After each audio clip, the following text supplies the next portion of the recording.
Olá, alunos, tudo bem? Eu sou a professora Ana Paula, sou a professora de vocês de História e hoje eu vou estar falando um pouco daquele mapa mental que eu coloquei, que é o resumo de tudo que a gente viu até agora através de algumas palavras-chave, alguns conceitos que ajudam a gente a entender, né, todo o conceito de iluminismo e tudo aquilo que acarretou, né, esses termos. Então vamos lá? Para quem ainda não imprimiu, eu sugiro que tente imprimir do site, ou copie, ou faça o seu próprio mapa mental para guardar alguns conceitos que são muito importantes para a gente compreender esse que é um ponto-chave, né, na história, porque ele representa um corte, né, ele representa o início da Idade Contemporânea.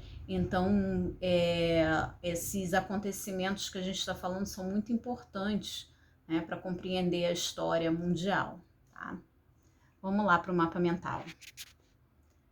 Bom, gente, foi esse mapa mental que eu coloquei para vocês, né? Ele vem trazendo, né, o iluminismo que aconteceu no século XVIII, que é chamado o século das luzes, por causa disso, né? Que ele vem defender esse iluminismo, conceitos como razão, conhecimento, contra aquele antigo regime que era governado por um rei absolutista, né, e pela igreja. Então, os iluministas, né, eles vão pregar o quê? Principalmente essas três palavras-chave, né? Liberdade, igualdade e fraternidade, que é o lema da Revolução Francesa, são as ideias pregadas pelo Iluminismo. Então, essas palavras aqui, liberdade, igualdade e fraternidade, são palavras-chave para a gente compreender. Liberdade de quê? Liberdade de vir, liberdade de expressão, liberdade de você falar o que pensa, de ser o que é, igualdade de todos, principalmente perante a lei, né? De você não ter pessoas mais importantes do que outras, perante as leis, perante toda a sociedade, né? E fraternidade, você construir um mundo em que todos são fraternos, são irmãos, né? São iguais. Então, a Revolução Francesa, né, que foi acarretada, né, na verdade, eu botei três coisas aqui que acarretam, né, o iluminismo. O iluminismo foi o quê? Essa mudança de pensar do homem. Então, o homem vai começar a pensar diferente. Então, esse pensar diferente que surge nesse século das luzes, ele vai trazer consequências práticas. E que consequências são essas? A Revolução Francesa, né, que é mais importante, que a gente fala mais porque vai acarretar um monte de mudanças para a sociedade. A gente fala também na Revolução Inglesa, que hoje a gente não vai tratar dela, na Revolução Industrial, que a gente já falou sobre elas, nas independências, né? A gente fala que a independência do Brasil, a independência das Américas também é uma consequência desse iluminismo, né? Então, essas independências a gente vai tratar mais daqui para frente mesmo, para o próximo bimestre, tá, gente? Então, se tratando primeiro da Revolução Francesa, como é que surge a Revolução Francesa? Principalmente com uma insatisfação muito grande com a monarquia. Né? Você tinha uma insatisfação com o rei, tinha todas essas ideias, né, surgindo, e aí o que faz? O povo começa a ir à rua, exigindo mudanças, né? Então, a destruição da Bastilha, que é o dia realmente que se comemora a Revolução Francesa, né, ela é um marco importante de mostrar, né, o que era a Bastilha? Era a prisão do rei. Então, era um símbolo do poder do rei. Então, quando o povo vai à rua e destrói essa prisão, você está destruindo simbolicamente também o poder do rei. Então, quando você faz toda aquela revolução com a ajuda de populares, né, com o povo realmente participando, você coloca as pessoas mais radicais no poder, que são o quê? Os jacobinos. Os jacobinos é como se fosse um partido político, tá, gente, em que eram os mais radicais, aqueles que apoiavam as mudanças mais radicais na sociedade.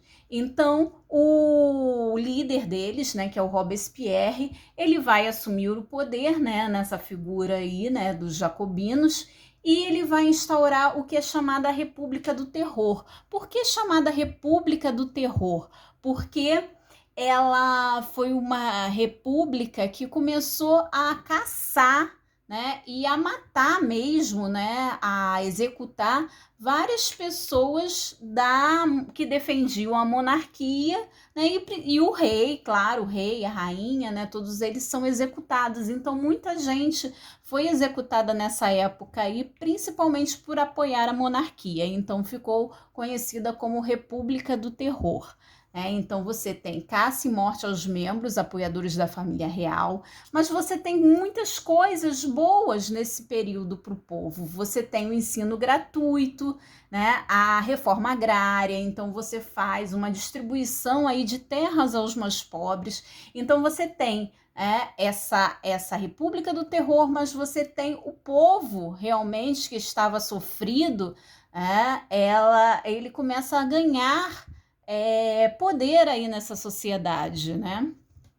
Só que o Robespierre, ele é morto porque ele foi acusado de traição, e os menos radicais, que são os girondinos, eles sobem ao poder, mas eles não conseguem conter o radicalismo popular. As pessoas continuam indo para a rua, exigindo mudanças, exigindo, né? E aí, com todo esse radicalismo tal, você tem a ascensão de um líder, né, de um chefe militar, que é o Napoleão, que ele vai fazer realmente uma ditadura depois na França. E a gente vai falar mais dele, né, em outra hora, tá, gente? A Revolução Industrial, ela também foi nesse todo o contexto do século das luzes, porque esse século das luzes, ele trouxe uma evolução das técnicas, né, de produção e de trabalho. Então, muita coisa nova surgiu, muito conhecimento novo surgiu. Então, a gente costuma, os estudiosos, tal, né, dividir a Revolução Industrial, na verdade, em 3 fases, tá? Então, nessa primeira fase, com o surgimento principalmente da energia a vapor, né, ela vai trazer o aparecimento das primeiras fábricas, né? Então, é o início da produção capitalista. E esse início, né, se dá na Inglaterra. A Inglaterra começa a investir em fábricas, em grandes fábricas, tal, né, e a produzir em grande escala, a ganhar muito dinheiro com isso, né? E aí surge um embate, né, que a gente fala até hoje, entre burgueses e operários, né? Quem são os burgueses? Os donos dessas fábricas, né? As pessoas que têm essas fábricas, que têm os bens de produção, e que essas pessoas, né, que vão enriquecer. Os operários já são aqueles o quê? Que tem que vender seu trabalho, né, para ganhar um salário, né? São os assalariados, são aqueles que vão trabalhar nessas fábricas.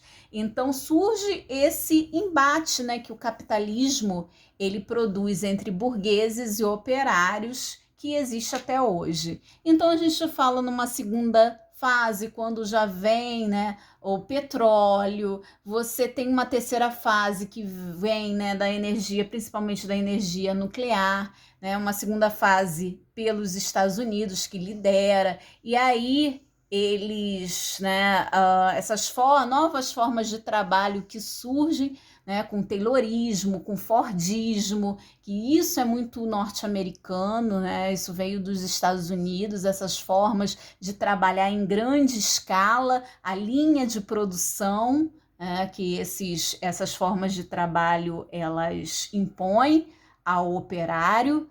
E uma terceira fase que você tem o toyotismo, que foi uma forma de produção que é surgida no Japão, principalmente, né, na fábrica da Toyota, que é uma grande montadora, né, uma grande produtora aí, né, e aí a Toyota ela vai colocar, né, uma nova forma de produzir, em que você tem que produzir mais em menos tempo, você tem equipes de produção, você produzindo só o necessário. Então você tem uma outra forma de pensamento também para o trabalho.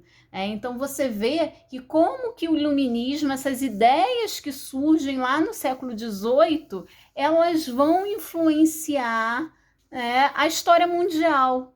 E a gente ainda vai falar ainda das independências que também surgem aí nesse meio, né? Então, eu espero que vocês tenham compreendido agora um pouco mais, né, com esse mapa mental.